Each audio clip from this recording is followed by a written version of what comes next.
persiformuoti į bet kurį personažą. Galime suteikti veidą jai tokį, kokį nori turėti. Makiažas gali skirtis vakarui, dienai ar romantiškam pasimatymui. Ar tai yra blogai? Manau, kad ne. Moteris gali pasirinkti ir būti tokia, kokia nori jinai.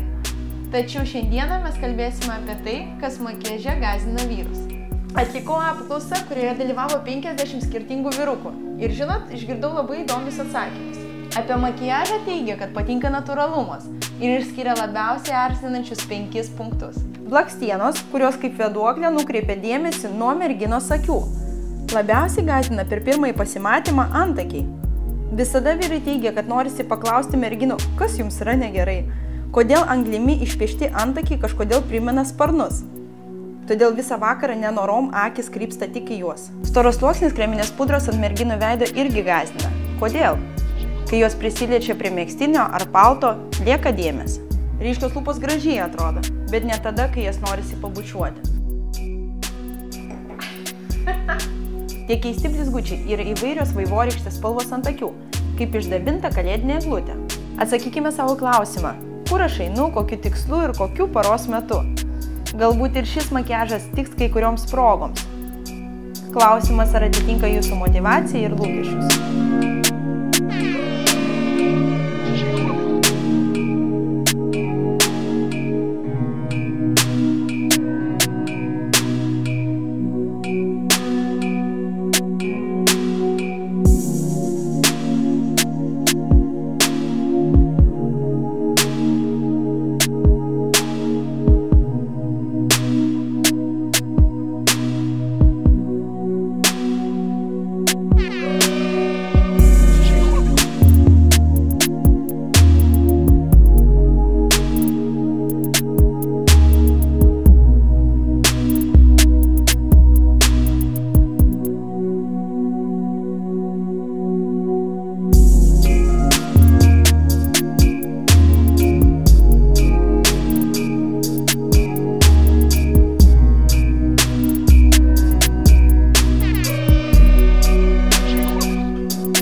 Kamgi skirtas makiažas?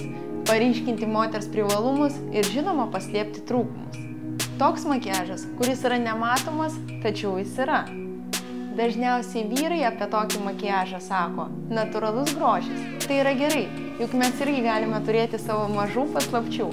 Taigi merginos, spręskite pačios ir iki kitų kartų.